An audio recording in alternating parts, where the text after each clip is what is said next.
Hoje eu vou com energia, porque a gente não tem tempo pra perder. Vocês vieram com muita coisa. Eu vejo a expectativa de vocês, eu vou ter muito trabalho aqui. Se eu tiver que atender tudo isso aqui, vamos virar noite, né? Mas já vamos direto pro ponto. Eu quero falar que a mente, ela não tá sozinha, né? Ela tem 3 combinados aí. O primeiro combinado é o cérebro, gente. O que é o cérebro? É o hardware, é a máquina que acontece por trás. E o que traz a consciência, né? O que traz a mente? Vamos dizer, tem o cérebro, a gente tem a consciência, que é a que liga tudo isso. A consciência é o que cria as nossas memórias, é a consciência que conecta o cérebro e a mente.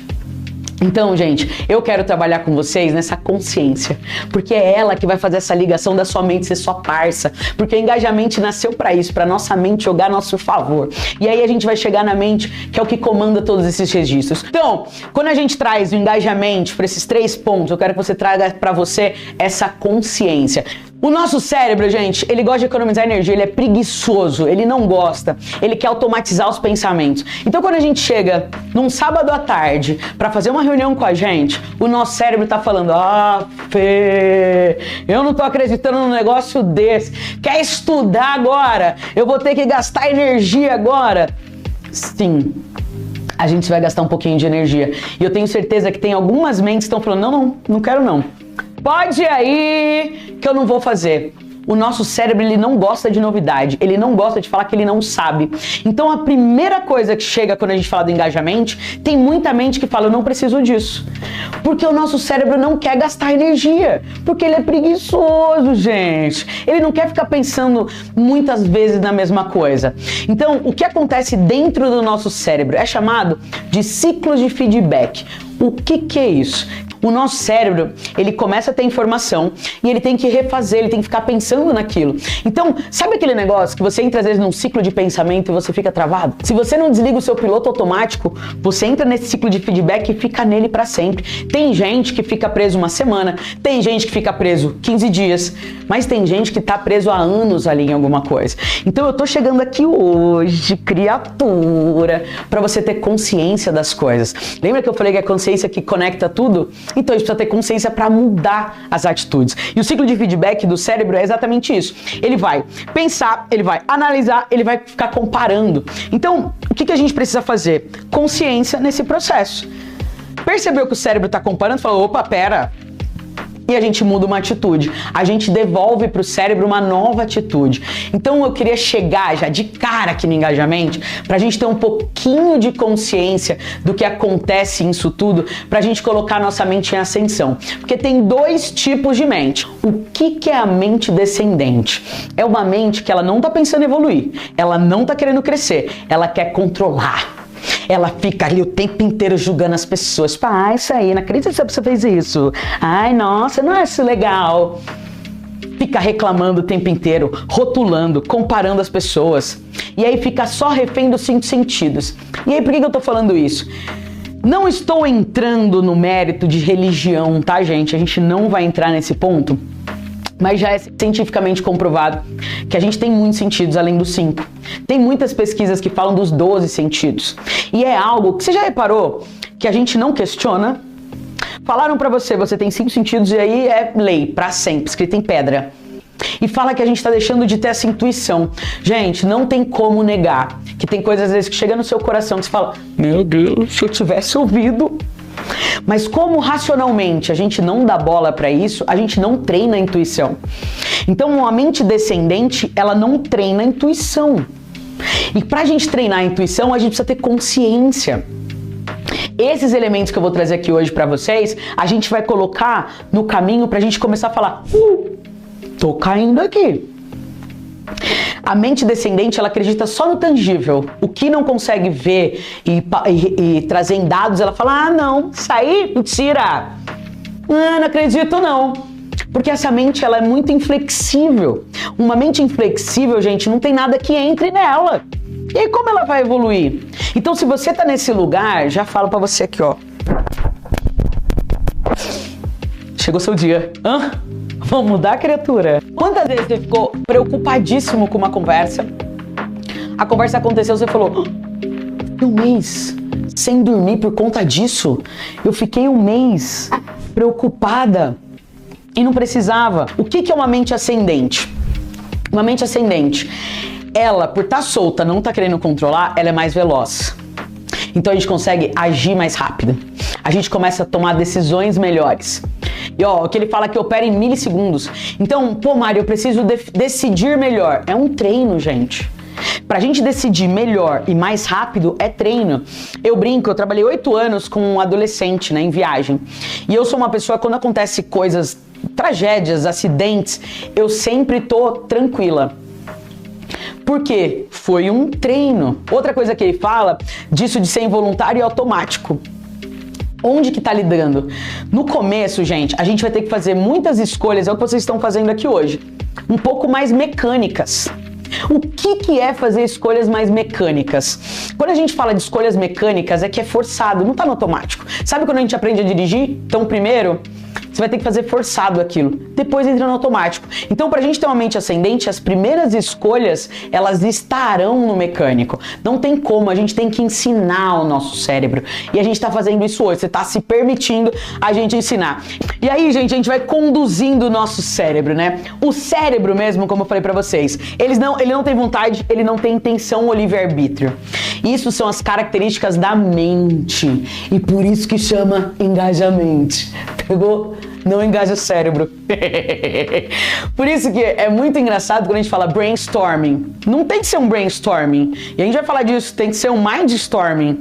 E hoje já tem falado muito que o brainstorm é muito mais para os extrovertidos. Já estão criando brainwriting, que eu gosto de chamar de mindwriting, ou de mente que escreve, porque aí a gente coloca ideias anônimas e todo mundo tá igual. Então o cérebro, gente, ele é só, né, a caixa ali. É a sua mente, por isso que chama engajamento, é por isso que eu quero engajar a sua mente para ser sua amiga. Porque, gente, tem essa pesquisadora, a Susan, ela fala essa frase: quanto mais o mundo passa a ter significado, mais conexões são feitas. Vou trazer um exemplo raso aqui.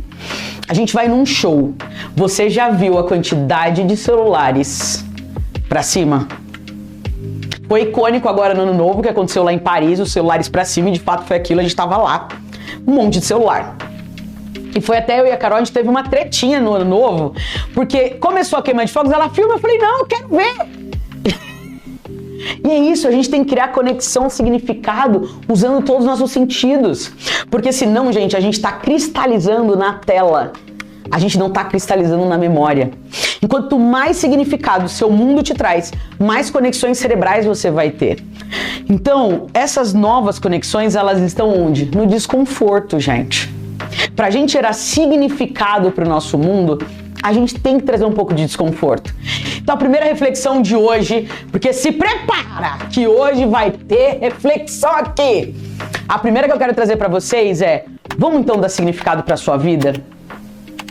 Vamos trazer esse significado pra você criar novas conexões?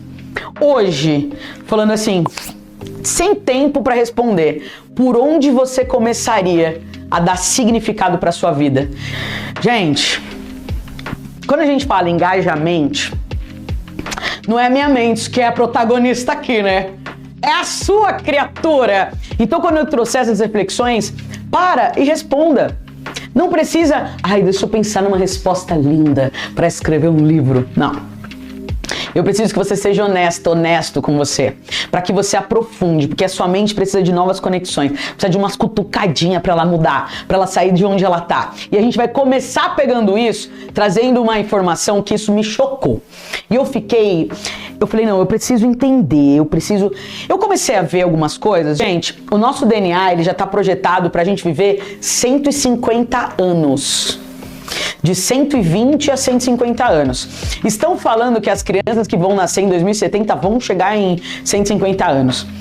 E aí eu fiquei muito incomodado. Eu falei, cara, por que a gente já tem o DNA projetado para 150 anos, mas a gente não chega lá? E não chega nem perto, né? A média no Brasil de vida é 75, 80, a expectativa. A gente está muito distante do que o nosso DNA já está pronto. E aí eu fui entender, eu, Mari, que sou da área de saúde mental, falo de inteligência emocional dentro das empresas, a primeira coisa que a gente chegou na conclusão é que a gente tem muitos agentes estressores. E o que acontece? Quando a gente está estressado, galera, o cortisol, que é o hormônio do estresse, ele não invade só o seu cérebro. É cada célula do seu corpo que adoece. É cada pedacinho teu. Então, quando a gente fala que a gente não está preocupado em engajar nossa mente, que a gente não está preocupado em ir para o próximo nível, que a gente não está preocupado em se desenvolver, a gente está deixando que esses estressores consumam a nossa vida. E aí a Unesco fala sobre a sociedade do futuro. Alguém colocou aqui que a inteligência artificial, acho que foi a Lauana, vai me deixar mais tempo livre para mim. E é sobre isso. Eles estão prevendo que a inteligência artificial ela tá vindo justamente para isso, para a gente começar a trabalhar menos. Então, eles estão projetando sociedades no futuro que trabalhem menos, com cidades mais amigáveis, mais abertas, mais acessíveis. Isso faz parte do futuro, que vai tirar os estressores do nosso dia a dia, porque hoje, gente, se a gente for pegar em porcentagens, a gente vai falar desse equilíbrio aqui na nossa vida, a gente está dedicando muito tempo para o trabalho. E eles estão colocando o futuro muito distante disso. E aí a gente vai chegar no assunto polêmico aqui, que nem era para eu falar disso, mas eu lembrei, do conflito de gerações. Tem muita gente falando, Mari, esses jovens, eles não querem nada da vida. E aí esses dias eu fiquei pensando, cara, será que eles não querem nada da vida ou eles querem viver mais a vida? E a gente tá julgando esse tipo de vida. Eles querem trabalhar menos, o dinheiro talvez não seja tão importante. E a gente fica, como? Não vai ser nada na vida. Que vida que você nem tem? E a gente tá julgando o cara que... Então, assim, eles têm muitas pesquisas, essa que eu coloquei da Futures Literacy, eles falam muito na Unesco, e tem muita gente que fala de futurismo, falando sobre esse letramento de futuro, que é como que a gente vai ter uma vida um pouco mais leve. Isso vai fazer a gente viver mais. Gente, não é o meu achismo do Mariana Institute, são dados. Tá, queridos? Eu não tô tirando isso nada, isso é essência. Já tá comprovado. E aí outra coisa que eu quero trazer pra vocês é que muitas vezes, quando a gente ouvir aqui várias expectativas, eu quero estudar, eu quero começar a treinar, a gente começa a entender que essas coisas, elas estão completamente desligadas uma da outra. Gente, a gente precisa ter um entendimento de coexistência. A gente precisa entender que uma coisa não anula a outra. A gente precisa entender que tem coisas que elas vão coexistir. Então, para você começar a treinar, você não tem que abrir mão. Começa pouquinho. A gente precisa ter consciência desse entendimento de coexistência. Chega de polarizar. Falar, ai não, aquela pessoa falou um negócio que eu não gostei, já... Não, você pode conviver com ela. Você não precisa validar tudo que ela fala, mas você pode conviver com ela. E aí tem muitos livros, esse é só um que eu trouxe para vocês, que fala do behaviorismo, que é que todo comportamento é aprendido. E por isso que a gente parou aqui no sábado, pra gente trilhar novos comportamentos. Eu tava ouvindo um podcast, tô tentando lembrar o sobrenome dela, Heloísa Capelas, com a doutora Ana Beatriz. Heloísa Capelas, ela é do Hoffman, né, do método Hoffman, e ela estava contando que ali perto dos 12 anos, que é quando tem a primeira ejaculação do menino, e a primeira a menarca da menina, naquele momento faz assim no nosso cérebro, tranca. Tudo que foi aprendido a gente só vai repetir. Olha isso, perto dos 12 anos. Todo o seu potencial de mindset de ascendência, de mindset de crescimento, ele é travado. E a partir dali você só vai repetir o que você acredita que você aprendeu como certo. Se a gente não para como hoje, um dia, para questionar, para refletir, a gente só tá repetindo o padrão, gente. Então eu quero trazer para você que a partir de hoje, você pode ter um novo comportamento, porque ele é aprendido. Então vamos aprender a destravar isso aí. Não fique esperando a velhice, gente. Não fique esperando. E a gente sabe, quando a gente vai conversar com pessoas mais velhas, muita coisa fala, não, isso pra lá. Não liga pra isso não. A minha avó, direto, ela fala isso. Não, puxa. Pô, e a gente passa tanto tempo se apegando, a gente fica na picuinha. Será que a gente tem que esperar a velhice? Eu não quero que você espere a velhice. Por isso você tá no engajamento, pra gente ir rápido aqui e a gente já mudar esse modelo mental pra gente fazer melhores escolhas, mudarmos o nosso comportamento, pra nossa mente vir com a gente.